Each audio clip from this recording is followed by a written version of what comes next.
I'm Paul Cashmere, and this is the Noise11.com interviews from home sessions. Today, you'll meet my friend, Taj Farrant. Hello. Taj Farrant, welcome to Noise11.com. This is our actual first interview, not the first time we've met, though. We got Yes. together earlier in the year, and I met your dad, and Scott, your manager, is a very good old friend of mine. So, welcome into the actual interview for the very first time. Thank you. You've had some exciting news this week. You're in Byron Bay, and you've been in the recording studio. Tell me about this song that you've been putting down. So the new song that I'm making is called "Can't Sleep." It's I wouldn't say it's rocky, but it's blues until it gets to the solos, and then it just gets sent off to Mars. And who wrote it? Me and my co-writer, Jake. Yeah, fantastic. When did you write it? About 3-4 weeks ago. Okay. And then we started recording it yesterday. So this is actually the start of your recording career, isn't it?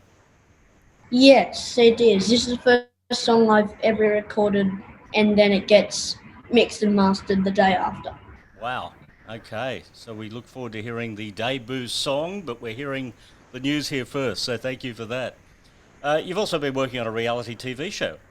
Tell me about that. Yes. So the first episode has been filmed, and it's getting sent off to other things that I'm not allowed to talk about. And there's a lot more episodes coming, and yeah. So does that mean that you have to be followed around all day with a camera following you? Yes, there's going to be a camera all the time. There's actually a camera right there. There's cameras everywhere I go. Do you feel comfortable with that? Yeah, I do, because unless they're watching me sleep, which is kind of creepy. But yeah, most of the TV show, it won't be me playing guitar. It'll pretty much be what I do except for guitar. So yeah. Well, we look forward to seeing the exciting adventures in reality TV. Now, last week I was talking to an old friend of mine, Nathan Cavalieri, who I don't know if you know Nathan. Well, obviously you do know Nathan, and he was just he was just absolutely glowing about you and your work and what you're doing. He's so excited to see somebody. Basically, like, he was 9 years old when he started out, and he was discovered by B.B. King, and then he signed to Michael Jackson's label. Did you hear what he said about you? No, but I haven't had a chance yet. But I'll drop it in right here. There we go. Okay. There we go. You can't get lost in what everybody else thinks. You got to start from pleasing yourself, and then my secondary goal, which is just as important, is just to at least make sure that it's translating, So that's what whatever I just said, that's the advice I'd give. Me and Nathan, we are pretty close because we're pretty much the exact same person because we play music and we both started at a young age. So yeah. Yeah. He had some words of advice for you, which are rather obvious from the clip we just played there. So, I mean, it's a very exciting career to embark on for you, as it was for him. But as he says, there's it's a bit of a roller coaster ride along the way. Yes, it is.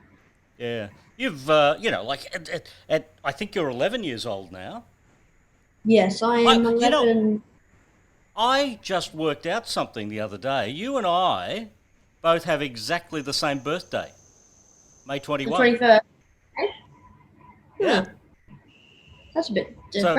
So I should welcome you to my May 21st club because I share my birthday with Leo Sayer and Joe Camilleri. Oh. And we're all good mates. So, we'll bring you into that circle now because now we've got 4 May 21st birthdays that we need to celebrate every year. That's pretty cool. So it's Taj, Paul, Joe, and Leo. There you go. Yep. The new boy band. Yeah. Tell me about the time you're on Ellen. We saw that video. It's up on YouTube. People can log in and see it. But it must have been exciting going on American television. Yeah, because that was the first time. Yeah, that was the first time I ever went to America. Well, it was the second time I've ever gone to America because was it first? Yeah, second time I ever went to America, and I keep saying and every time I go there, I always am at a guitar festival or something to be playing guitar, and that was one of the first times that I didn't play where the whole thing wasn't just about guitar. And yeah. I hope you did some other things while you were in America. I hope you got to see Disneyland or Universal Studios or did some of that. We did Disneyland while we were there, and we did California Adventure Park. That was always fun. Yeah. And a few people that have been going to concerts. Back in the day when we could go to concerts, oh gee, I remember those good old days.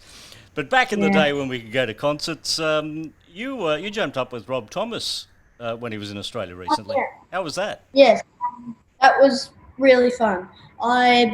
There was something about that after that performance happened. I started realizing how fun it is to play in front of that many people, because while you're standing on stage, you only just realize how many people are standing in front of you, and it's fun. Sometimes I get nervous, but yeah.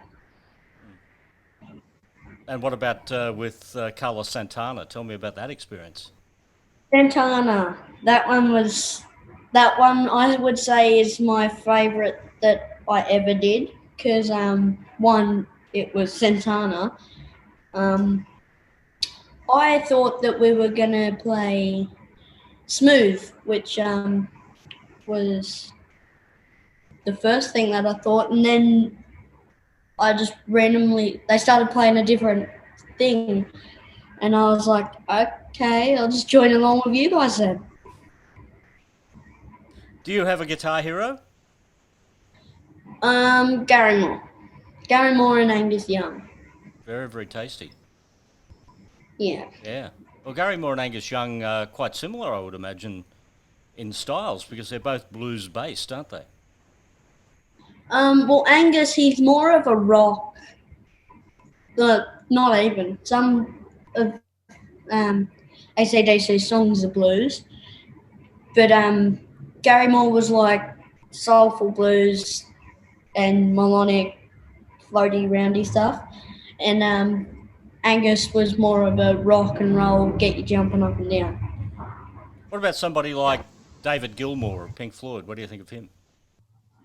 I would say he is also one of my greatest influences. I played a couple of his songs and I was just like, yep, it's good.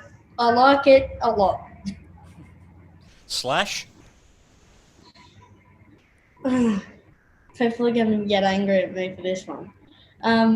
So Slash is a good player. I like how he plays, but I don't like Guns N' Roses. Yeah, that's fair enough. Yeah. People are going to be like, oh my gosh. You can appreciate the musicianship without appreciating the song. Yeah. Yeah. I- You're very big on social media, so it's good to get you on here to see everybody face to face. Yes. You're doing a lot of social media with your fans as well, of course. Yes. They can log on to all of your various sites. Yeah, that's why we just put my photographer on full time, so we can literally, wherever we're going, we can get video footage of everything. Wow, a full-time photographer. Yes. See, at my age, I need a full-time doctor.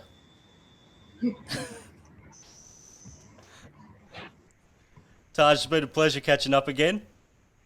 Thank you. I look forward to actually seeing you perform live. I guess sometime in 2021, because we won't be seeing too much in 2020, I don't think. But who knows? There may be the occasional that pops up.